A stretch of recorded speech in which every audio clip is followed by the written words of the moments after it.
Anao zao manana zava-pisotro tianao fa tsy ampoizinao hoe iza le tena tianao indrindra.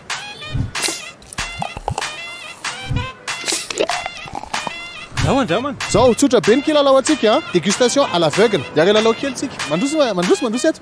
Ampanandrana ny tena. Maka numéro 1 ianao sy numéro 2. Ao, maka 1 sy 2 koa ianao. Sotroy aloha le numéro 1, dia misotro indray ianao numéro 2. 1 aloha ary. Dramana zay le 2.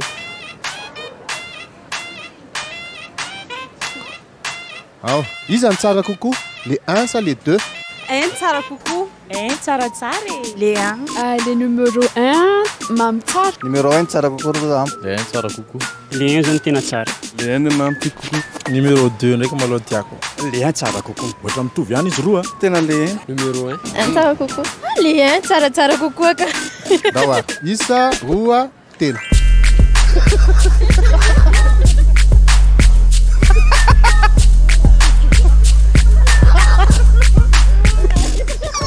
Woko sa le eksara tsara kokoa. Woko tsara kokoa. Le woko tsara kokoa. Woko tsara kokoa. Woko tsara kokoa. Woko tsara kokoa. Woko tsara kokoa. Woko tsara kokoa. Woko tsara kokoa. Woko tsara kokoa. Le woko tsara kokoa. Woko tsara kokoa. Woko tsara kokoa. Ny tsiro tsy mandaingy. Woko tsara kokoa. Safidin'ny roa ny fitopolo isan-jaton'ny malagasy.